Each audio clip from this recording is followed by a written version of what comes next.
In the 1940s, Professor Streeter of the Carnegie Institute of Embryology in Washington, D.C., proposed a system for classifying the stages of human development.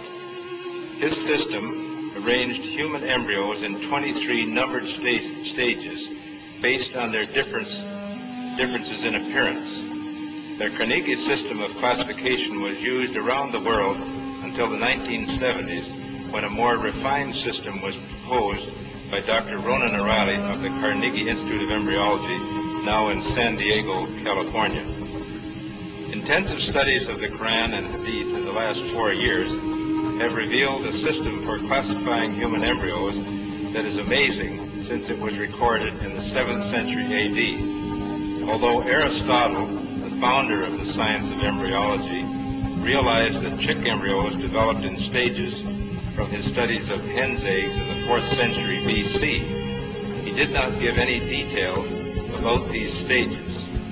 As far as it is known from the history of embryology, little was known about the staging and classification of human embryos until the 20th century.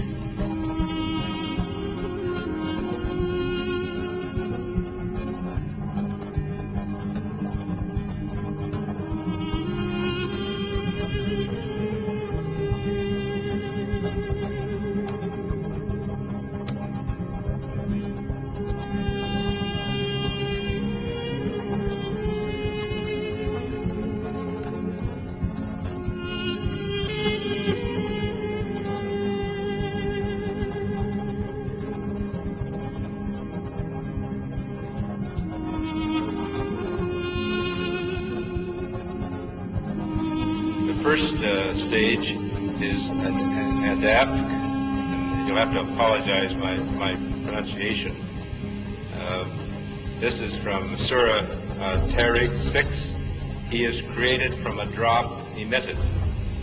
This Arabic term refers to the forceful emission of fluids which occurs during ejaculation in the male and ovulation in the female. The male secretions, called semen, contain the spermatozoa, and the female secretions, called follicular fluid, contain the ovum. This is the stage of fertilization and the nutfa, and after this is what we call the zygote, referred to in the Quran as the nutfa, and the nutfa undergoes division, which we call cleavage, as it passes down the uterine tube. So these are the stages of the nutfa here as it undergoes cell division.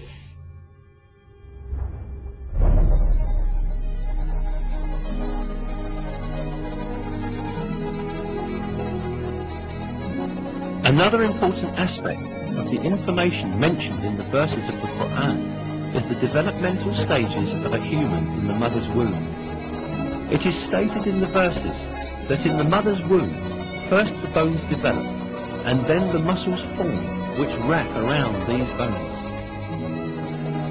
We then formed the drop into a clot, and formed the clot into a lump, and formed the lump into bones, and clothed the bones in flesh, and then brought him into being as another creature. Blessed be God, the best of creators.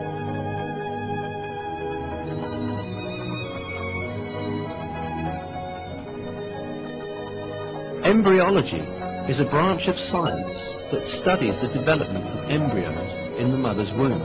Until very recently, embryologists assumed that the bones and muscles in an embryo developed at the same time. For this reason, for a long time, some people claimed that these verses were in conflict with science. Yet, advanced microscopic research conducted by virtue of new technological developments has revealed that the revelation of the Quran is word by word correct. These examinations at the microscopic level show that the development inside the mother's womb takes place in just the way that is described in the verses.